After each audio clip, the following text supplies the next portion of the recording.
Well, the South African Students' Congress in Gauteng is marching to the Higher Education and Training Department in Pretoria today. Among their list of demands is for the direct payment companies to be removed from disbursing NSFAS allowances to students and for the department's Minister Dr Blade Nzimande to step down. SABC News reporter Ofentse Setimo is covering the story for us and he joins us live. A very good afternoon, Ofentse. Just tell us what's happening where you are. Thank you very much, Nompu. Well, I can tell you that, the conveners of this particular march to the Higher Education and Training Department are still waiting for some few buses that are expected to arrive any minute now. One is from Limpopo and the other one is somewhere from the West Rand.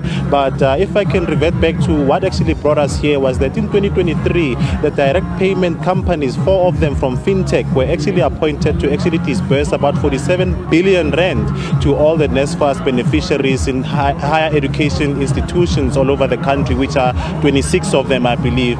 But unfortunately, immediately after that particular appointment, about 80,000 students actually did not receive their allowances, leading to serious issues where we had horrific stories about some of the students actually being evicted from their accommodation, some not having any food and having to rely on good Samaritans in order to ensure that they actually have something to eat. Now, as things stand, that institutions of higher learning, TUT in particular, has actually moved the studies to virtual, whereas they are saying that tensions are actually very high because there are some students who have not received their payments, and the students are saying that even if they move it to virtual, they are not able to concentrate on hungry stomachs. But I'm actually joined now by one of the students to actually elaborate on some of the challenges they're actually facing due to the non-payment of their allowances. Thank you so much for your time, Sisi. Can you just tell us what are some of the challenges that you are facing due to the non-payment of allowances by some of these direct payment companies? Thank you. The challenge that I'm facing right now is I was graduating yesterday and I didn't receive my certificate because I have outstanding fees, 13,000. I'm owing the institution 13,000. Njengamanje sengine stress sokuthi kumele ngikhokhele i-varsity u-13,000. Ngiphinda futhi ngibe ne-stress sokuthi kumele ngi-apply. Ngizo-apply kanjani imisebenzi uma isitifiketi sami singekho? Konke lokho kwenzeke ngoba seku-introducewe i-ezaka. NSFAS busakhokha kahle ngingakoleti lutho. Kwathi maku-introducewe i-ezaka last year, this year mase ngigraduate sengikoleta i-varsity imali enkulu kangaka. And okubuhlungu kakhulu bhuti wami ukuthi ngeke ngikhone manje ukubabhalela e-varsity ukuthi abakhokhe ngoba phela angaze ngafeyila unyaka mhlawumbe ngaphinda. Ngiphasile nje iminyaka yami yonke kumele ngabakhokhile kodwa njengamanje ngiyakweleta. Njengamanje sokumele ngikwenze is either ngiyazikhokhela mina e-varsity noma mhlawumbe kuba khona ke loyo owenza lokho ke. I-stress enginaso ukuthi ngizoyithatha imali engaka. And I understand that, Izaka and all the other companies were actually appointed in June last year. So how was the scenario, especially ARES? I understand that, sometimes you had to actually pay for electricity and the likes. Just explain to us the situation ARES. Imali yase-Ezaka ithi mingena kwi-app yase-Ezaka kumele wena futhi mfundi uyithathe uyifake kwi-personal account yakho okuzokuthatha mhlambe 3 days ukuthi wenzeke lokho-ke. ARES ngaleso sikhathi leso-ke bafuna imali yabo emqashweni, bafuna imali yabo mastende, wena usalinde imali yase-Ezaka engafuni futhi ukungena ngama-weekdays. So if ingene Friday, shoot wena kwi-account yakho uyozuyithole Monday or maybe Tuesday, kuya ngapho ukuthi bakunikeza nini. Njengamanje abanye abafundi abakayitholi imali, bahlala emqashweni, abanye sebezoze beqoshwe ngoba ayikangeni imali. Ezaka nje uhlupha kanjalo-ke singabafundi okuyinto ebingenzeki kusawufundi. Wena njengomfundi what would you like to see happening, because this thing has been happening since June last year and it seems to be persisting also this year. Some were even saying that it's better if universities are the ones actually paying for these allowances. I think into engcono ufundi awukazi wahlupha ufundi, awukazi wahlupha bekuthi mangishaya nje i1 ingene imali ingene yasemaresi ukhokhela okhokhayo uthenge nokudla, but since kwa-introduce ezaka iy'nkinga zaqala lapho.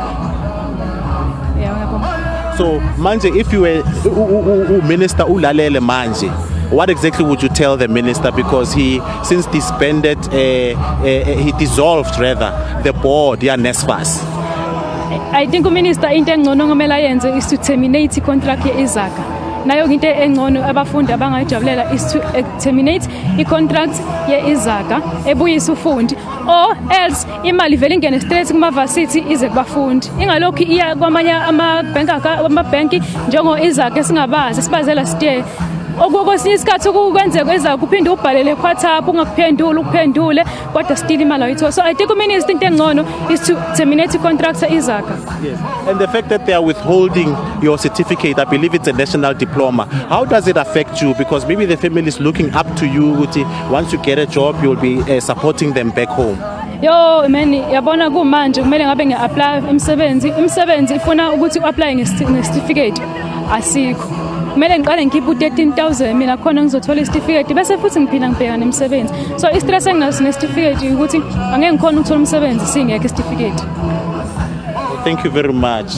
Well, as you can hear, that's some of the views from the students who are being affected by the non-payment of their allowances. She's saying that she actually graduated, but unfortunately, because there are some outstanding fees, she's actually not able to get a certificate. And in fact, she wanted to apply for a job so that she can support them back home. But unfortunately, the varsity where she's attending is actually withholding a particular certificate. And she's also saying that, with the middlemen, the companies that have been appointed to actually pay these allowances, it takes about 3 days because they deposit the money into a certain account, then she has to transfer it to her personal account. And during that particular period, you find that landlords are demanding their money, and it becomes a situation where sometimes they're actually being forced with eviction, being stressed with all these unnecessary evictions, whereas in fact the money was supposed to be there. She says there are some instances where once the money is deposited in that particular account, after a couple of days that money actually disappears, leaving them with the issue of now having to explain, to landlords and to other service providers as to what exactly is happening. We are expecting that they will depart any moment now, as I see some of the delegations who are actually, or some of the students rather, are actually arriving here. So any minute now we will actually be departing for the Department of Higher Education. Thanks very much, my colleague there, Ofentse Setimo.